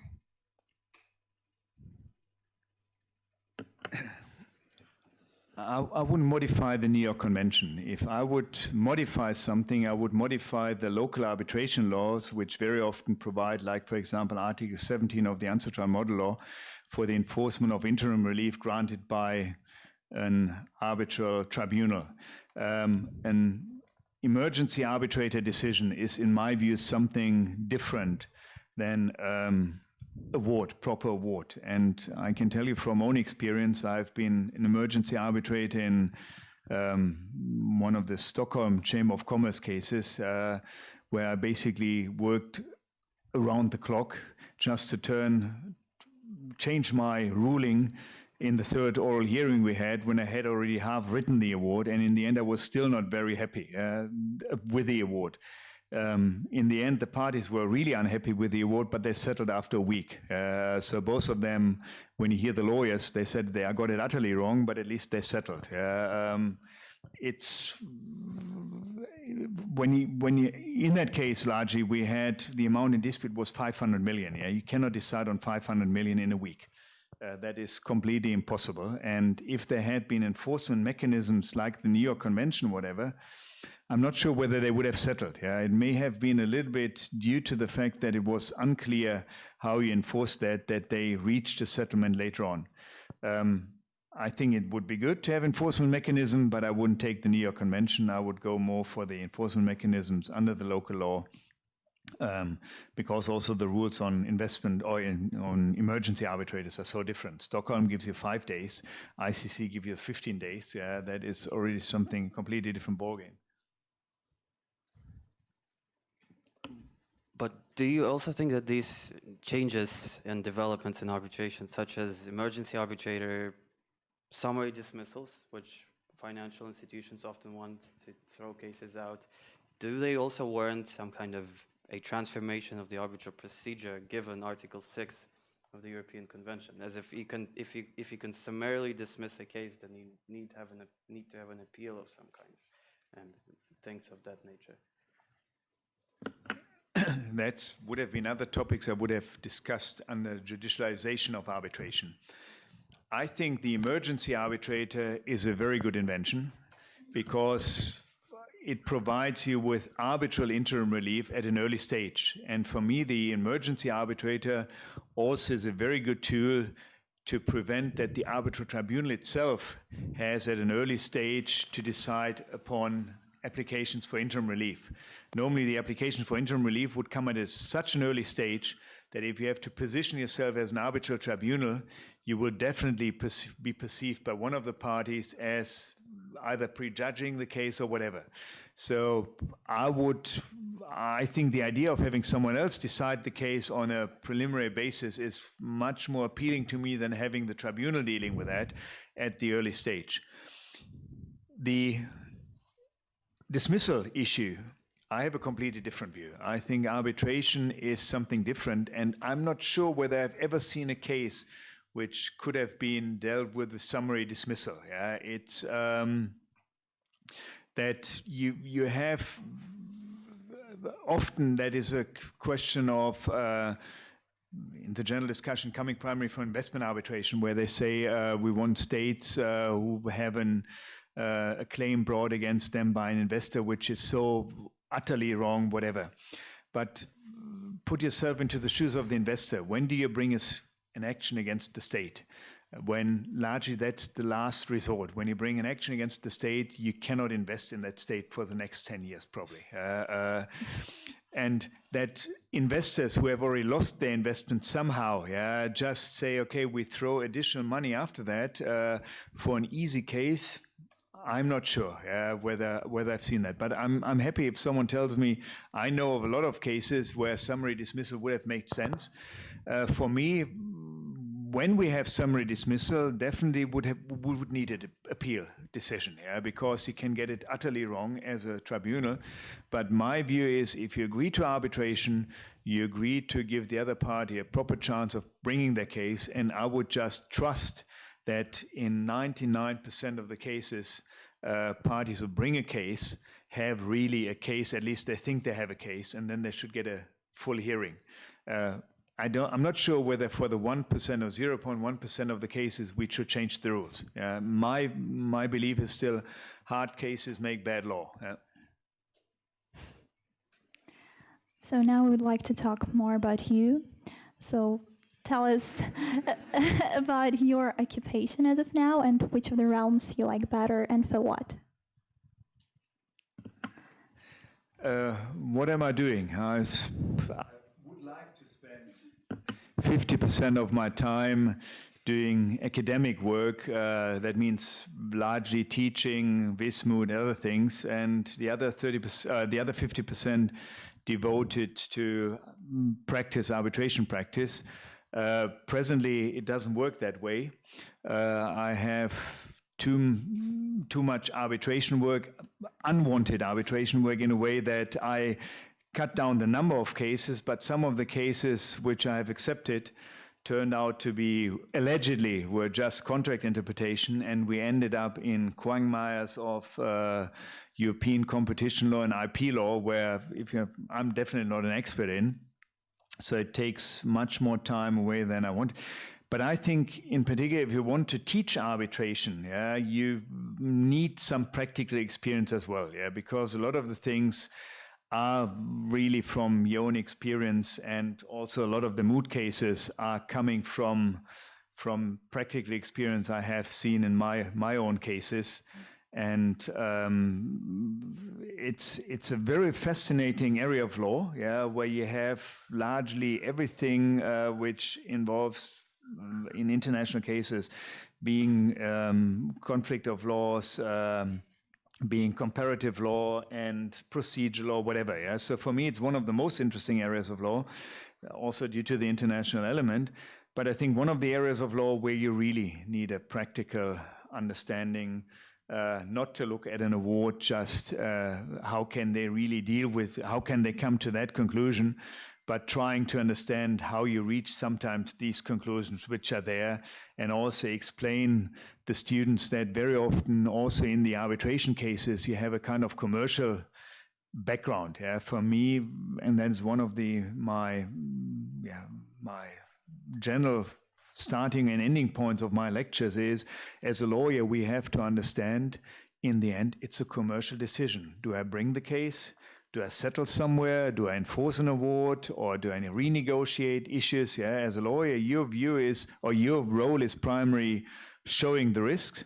And if the commercial decision is taken, starting the case, but at every time of the stage, you should reconsider, does it still make sense? And the principle of sunk costs, that you have already invested money, but you should still reconsider your case, you should still reconsider whether to continue to have additional amounts there, would be a good idea, instead of just closing the eyes, said we have taken the decision to go to litigation, and then just keep on throwing money into that.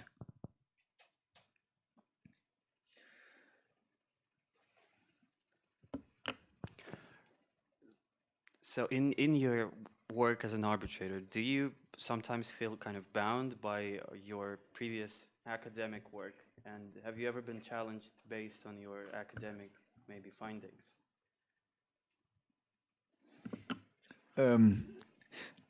I can tell you the first academic work I've wrote with Julian Liu and Lucas Mistelis. There's a comparative international commercial arbitration book of 2003. I was really frustrated with Julian Liu, because Julian always told me, whenever I, as a German, we like strong views. So I made up my mind on something and then presented a strong view. But Julian always said, I don't want to have anyone sitting in an arbitration waving my own book at me and say, Mr. Liu, on page 320, you said A, and now you're saying B. Now, I think it's 25 years on, I can to a certain extent not understand its position, but understand that if you have an academic work, if you take very clear position on particular points, you may not have seen everything. You can have a certain view and express that view, and we try to do that in that book as well. But the typical German, this is 100% this way, I would not subscribe to that any longer. I would say I would express views 90% and still tell the parties, if they want to appoint me, maybe the 10% are the real. I now understand that I was wrong at a certain point in time. On the other hand, as a business model, you have, in particular in investment arbitration, you have people who have made a business model to be either be pro-investor or be pro-state. Yeah, so they're usually two people, yeah, either you're appointed by the claimant or you're appointed by the respondent. I've never been challenged upon my academic writing. I've not been appointed due to my academic writing. Yeah? So there were people who called me and said, we have seen you've written on bank guarantees. We would like to know, is that still your position? I said, yes. And they said, thank you, goodbye. And then I got a phone call from the other side, and they said, we have seen you've written on bank guarantees. Yes. And they said, we want to appoint you as an arbitrator.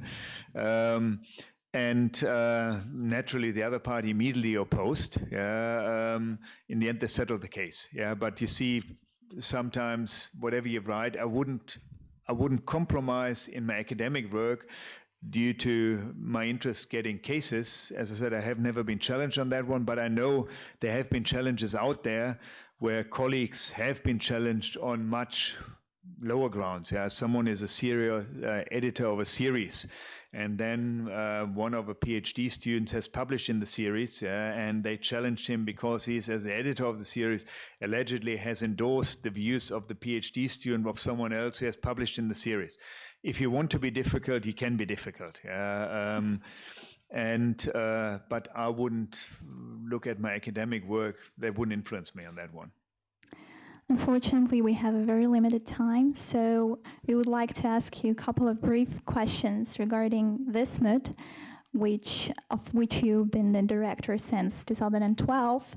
So, first question is whether sometimes the interesting decisions or solutions proposed by the students have a real impact on the development of arbitration. Maybe some approaches are actually used in real life because, the issues are very contentious and students spend a lot of time researching and, brainstorming these issues. So maybe that's a reasonable understanding of that problem.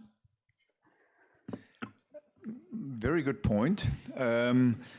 You have seen that we now send out a questionnaire. Yeah, how would you decide the following case? Because what we have realized when we had the cost issue, do you get reimbursement for the? I think it was the contingency fees or whatever. Yeah, I read through approximately 80 of the memoranda. And I was then at a conference, or at two conferences, and what I've seen in the memoranda, the perception, and what we got as feedback from the students was completely different from the feedback that you heard was presented at this conference, where the lawyer said, this is the proper approach. And where I would have said, okay, if I had the statistical data of the students in one way or another already at the time there, I would have been very happy to say, maybe the next generation of lawyers sees it different. And what you see, there are so many publications now from assistants, whatever, that you sometimes at least you shape the discussion. Whether you shape the result may be different. But at least when you bring up something, when you look in the arbitration journal, there's so many people who want to be cited, at least in the second brief, that you have suddenly a strong discussion on issues. You have all the conferences on the pre-moods, which deal with some of the problems. I cannot say for certain that it influences the result. At least it leads to discussion at certain points. What I personally found impressive about Wismut problems is the way they're balanced in terms of, each side gets a fair amount of argument. And this is not my experience. Can you repeat that once more, please? Yeah, and that is not exactly my experience with some other moot courts. So what makes me wonder is, how do you achieve the quality and how do you work on the problem every year in order to kind of fine-tune, find the facts for for each side, and does it always develop in the way you expected? How the majoritarian view of participants goes as to the problem. And sorry, have you ever been disappointed by arguments made by some teams. Or even most teams. Most teams, yeah. It's just probably pure luck that you have a balanced case. What I can tell you is, and probably those of you who have participated, procedural order number 2, there are at least 2 or 3 questions every year where I know that there will be something coming, and if there is no question coming, I will nevertheless give you an answer to a question never asked. Yeah, these are the questions which I use to rebalance the case if necessary. What I usually try to do, the way it's done, I have usually certain problems in mind, which I see from my academic work, practical work, and then have a starting session, usually with Professor Butler from New Zealand, 2 or 3 days where I run my ideas by her, we discuss certain issues. And when there is an issue, when she said, yeah, that sounds interesting, yeah, and then I put it in. And then the case is largely, you write the first draft in 1 week, 2 weeks, yeah.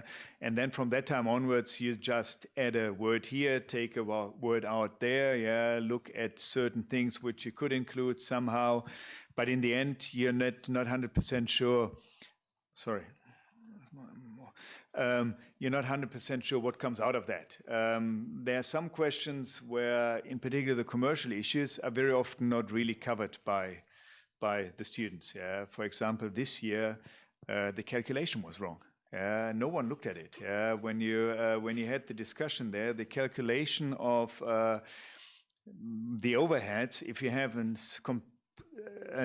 really a new number, you have to allocate the overheads differently. And that was something where I would have thought, okay, that comes up much more, that they say, okay, that hasn't come up in the discussion. Maybe it's also because, as I said, I'm married to an accountant after 20 years. You are a little bit more alert to figures. And it was also the interesting part. My wife took part in the, I think 2 years ago, we had a mood problem where we had a balance sheet, where largely she drafted the balance sheet with some information.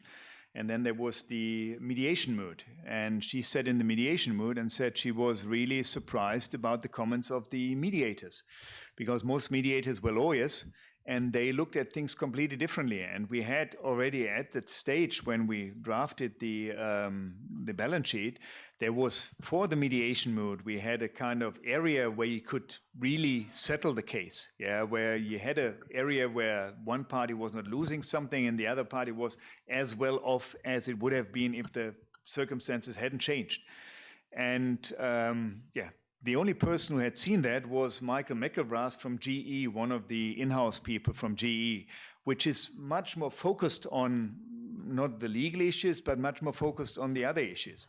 So I cannot tell you at the beginning what comes. I know that there are 2 or 3 vices where I can rebalance the case if need be. And what I normally do, I call, I would say, 10 people I know who are experienced in the mood, who have been strongly involved in the mood, and ask them, tell me, you have seen your team competing. Do you think it's leaning to one side or another? And also, when the problem is done, I circulate it via a group of, let's say, 10 people and say, just give me your view, who is stronger, claimant, respondent, and very much strong. And normally what you get, and then that's a good result, is one says the case is completely one side in favor of respondent, and the next one says, no, completely one side in favor of claimant. And then you see that with a different background, you may come to a different conclusion. So the mood is rapidly growing, and this year as many as 379 teams participated in Vienna. So any plans on changing anything? We've heard there's a discussion on potential anonymization of teams and memoranda. So is that to some end? We largely want to keep the mood open. If whatever we can do, if we can find sufficient support, and we have the city of Vienna, the university is really supporting us. You have probably seen that we had got an additional building from the university to deal with the mood. We also try to strengthen the pre-moods in one way or another. that in particular the pre-moods which are organized by the sponsors, because some of the mood feeling you had before when it was small and cozy, you will only get at the pre-moods. And for us, the issue which is the least important is the competition part. So what is the most important is the teaching part, and that you meet people all over the world, form friendships, and realize that you're basically dealing with the same problem. We always find it amazing that, for example, the Iranian teams are largely coached online by Americans, where you would say we had teams. There are always some problems there. So this year we had a team, Iranian team, who said, you have basically put us against an Israeli team. University will kill us if we go there. We cannot participate. We knew the coach. Normally would have said, we want to keep politics out completely. So there are no statements whatsoever on any issue. We want to show that there's a group, we have a same problems, there's this group of students, and you should try to solve these problems. We knew that the Iranian coaches had no problems with Israeli teams. We knew that they said we would be happy to go with them for dinner, whatever, later on. But it's for us, if university has the policy, we cannot come. And then the question arises, what do you do? Fortunately, we had anyway, one of the teams was dropping out, and we had to reshuffle the schedule anyway. So we accommodated that. Normally, we would say we have an algorithm which takes in a lot of things. If we put you up and you have a problem there, that's something the mood is not about. We have in the past always received requests. We should prevent that. We should make the following statement, and some of them also concerned Russia. But we always refrained from doing that, because we thought that is not the role of the mood. The mood is primary education. So every year we get requests that we should anonymize the mood. We should have anonymized rankings, whatever, for there's allegedly bias, whatever. For us, since it's not the competition but the educational exercise, we think for the educational exercise, it's what we see much more interesting, that you really know what briefs you're ranking. You meet the team and you say, oh, if I've ranked your team, there's the following points I would like to make. Do you want to discuss that? Whatever. Yes, from the competition point of view, it would perhaps, or it would exclude any bias if you would be team 320 and you would be team 120. But that takes away a little bit the personal feeling you have at the mood, that you have the education, the possibility of largely telling someone later on, you could improve here, you could improve there, and build up. And those of you who have been there as an arbitrator, we had proposals that even the teams should plead with numbers. So you are the student number 3,000 whatever, and imagine you're at an arbitrator, one of the receptions later on, you say, oh, I saw a student 170, great personality. It's much more interesting, and it's a little bit the flavor of the mood that you can say, I saw the team of Kathmandu tonight. It was impressive. Dar al-Hekma, whatever. And where you see that is a little bit what we would like to emphasize more, the educational area. We had people who approached us after they had read a memorandum and said, oh, that team really could not cite anything. Is there any way we could help? That is for us the important part. If we talk about balancing leveling the playing field, whether I have the team of Harvard or whether I have the team of a German university, and then anonymize them and have a team of a Turkish university or an Afghan university, that is not the real issue. The real issue is the team in Germany has a full library. They have 20 people working on the briefs. They have a 20-year tradition there. They have professors looking at discussing with the student. Either we say, okay, you only take 2 people, you get the following 3 books, which would be my books somehow, but there is no level playing field. And then just pretending by making that. For us, as I said, the most important is the educational and the friendship building across the borders. The competition side, we emphasize that every time, is important for the coaches, students, universities, yeah, but for us, the least important part.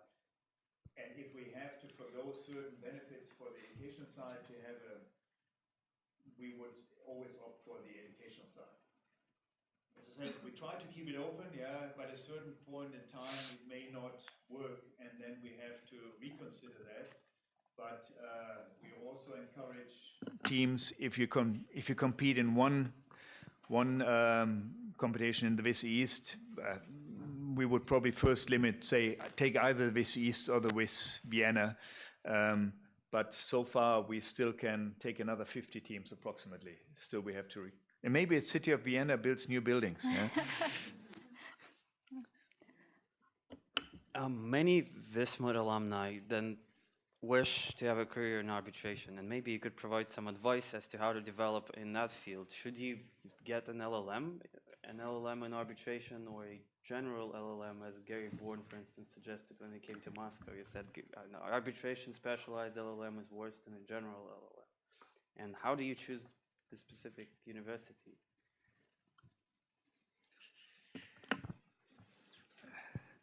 You know where I come from, which university, which is always a very good choice. No, I think in general an LLM is always a good choice. Yeah? Those of you who have participated in the mood may have not as much need for an LLM as other people, because you have realized that different parties approach the legal problem differently if they come from a different jurisdiction. And you have worked in an international environment. For me, having an LLM, there is the legal side where you concentrate on certain areas in law, but there's also the other side, yeah? And the other side is for me as important as the legal side. Working in international environment, studying in international environment is really important. If you have a good program, it doesn't really matter whether you go to that university or that university. It very often depends much more on the students you meet there, yeah? Because you have built up an LLM network, and these are the people you make contact in your daily work. These may be the people who appoint you later on. When you do a specialized arbitration LLM, there's so many people out there. I'm not sure whether everybody of you gets a job in arbitration. Yeah? There's a limited amount of work out there, but I think everyone who participates in the mood, everyone who gets an LLM, learns so much that even in a different field, you have a considerable advantage. And when you look at the hiring policies of the big law firms based in Germany, it's for them, the LLM shows an open mind and shows that you have had an international exposure and have been willing to invest in your education. How to get into the field of arbitration? My boss or my PhD supervisor told me how to become an arbitrator. You just have to survive the first 25 years.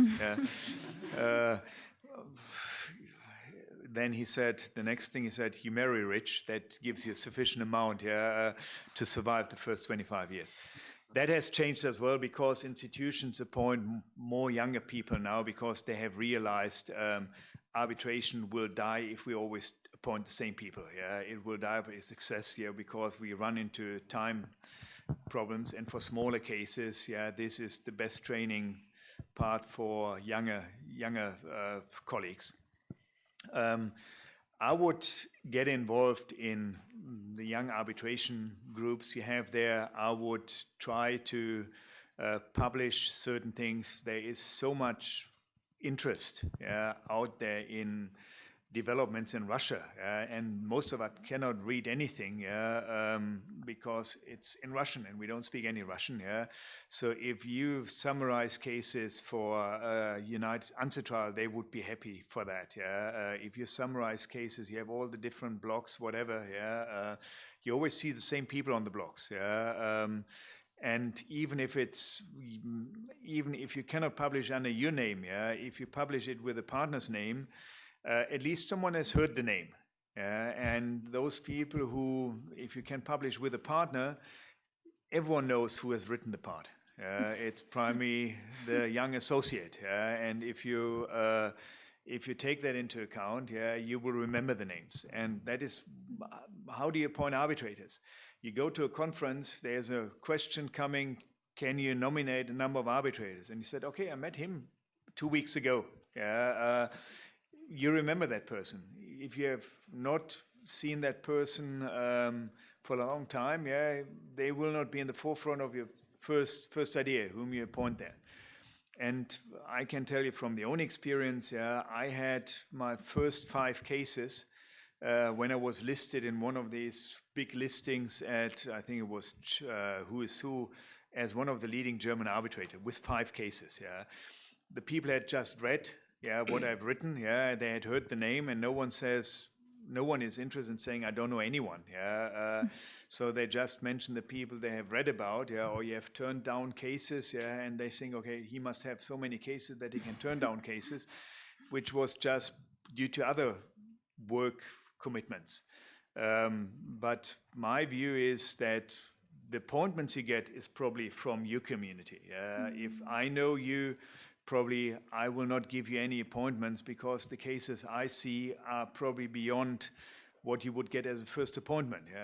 But you are handling the smaller cases in the law firms, and you know how good the colleagues are and participating in the mood. You see how they have worked. If you have seen what they have published, you know how good they are, and that's, in my view, how you get appointments. So unfortunately, that was the last question, and we would like to, sure. Stefan, my last question was when we can plan your visit again to Russia. I think I wanted to ask this and also to say thank you for coming.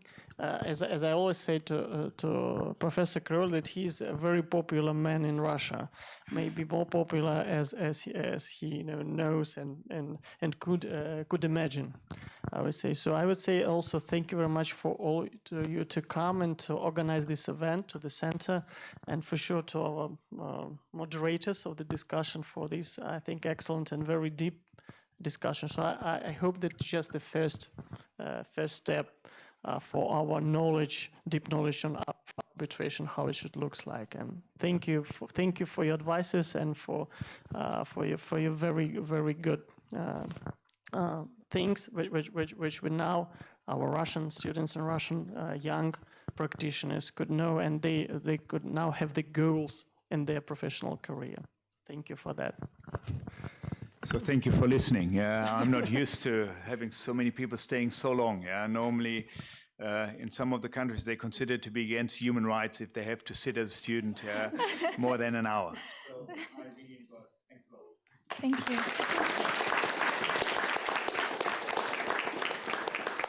Thank you very much.